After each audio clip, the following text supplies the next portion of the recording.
Ready? ও চলো দেখি তো কি সুন্দর করে সাজছ। ওরে বের হয়ে যেতেছে, আমরা বের হচ্ছি। কি খুশি দুজন বেড়াইতে গেলে। বেড়াইতে গেলে দুজন খুব খুশি না? ওদের অনেক সুন্দর লাগতেছে। ওয়েলকাম। আমার ভাবি চলে আসছে, আমরা দাওয়াত খেতে যাই। আমরা আপু ওয়ালাইকুম আসসালাম। দাওয়াত খেতে যাই। ঈদ মুবারক। ঈদের দাওয়াত না ভাবি?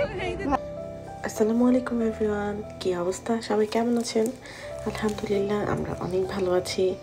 আজকে একটা গিফট র্যাপ করছি, আর কেন করছি, কী জন্য করছি সেটাই আজকে আপনাদের সাথে শেয়ার করব। আজকে সাফার ফ্রেন্ড মুনতাহাদের বাসায় আমাদের দাওয়াত, তাই আমরা রেডি হয়ে ওনাদের বাসায় যাব। যাওয়ার আগে মুনতাহার এবং মুনতাহার আম্মুর জন্য একটা ছোট গিফট প্যাক করে নিচ্ছি।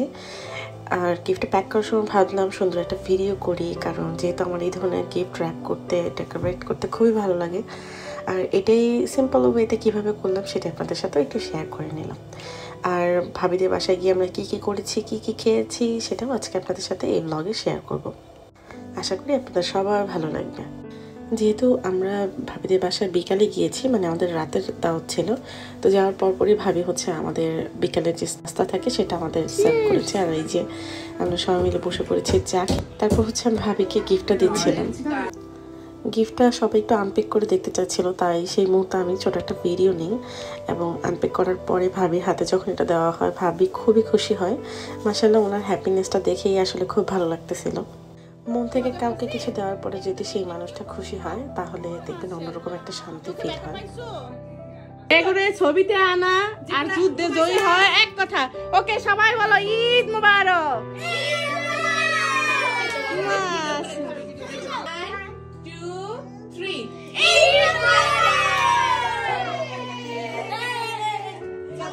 এদিকে রাতের খাবারের আয়োজন করে ফেলছে ভাবি। গিয়ে দেখি অনেক রকমের খাবার উনি সার্ভিং ডিশ করে আমাদের টেবিলে সার্ভ করে দিয়েছে। খাবারগুলো দেখতে যেমন সুন্দর ছিল, খেতেও খুবই সুস্বাদু ছিল।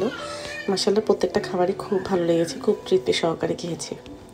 এদিকে ডেজার্টও ছিল, পায়েস। তো আমরা খাওয়া দাওয়া শেষে তারপর সবাই বসে একটু আড্ডা দিয়ে তারপর রাতে বাসায় চলে আসি। খুব সুন্দর একটা সময় কাটিয়েছি আলহামদুলিল্লাহ। আল্লাহর কাছে লাখো কোটি শুকরিয়া। থ্যাংক ইউ সো মাচ ভাবিকে এত সুন্দর একটা ওয়ার্ম হসপিটালিটি দেওয়ার জন্য। এই যে আমাদের আড্ডা তো শেষ হয় না। যাই হোক, আলহামদুলিল্লাহ সবাই ভালো থাকবেন। আজ এই পর্যন্তই। আল্লাহ হাফিজ।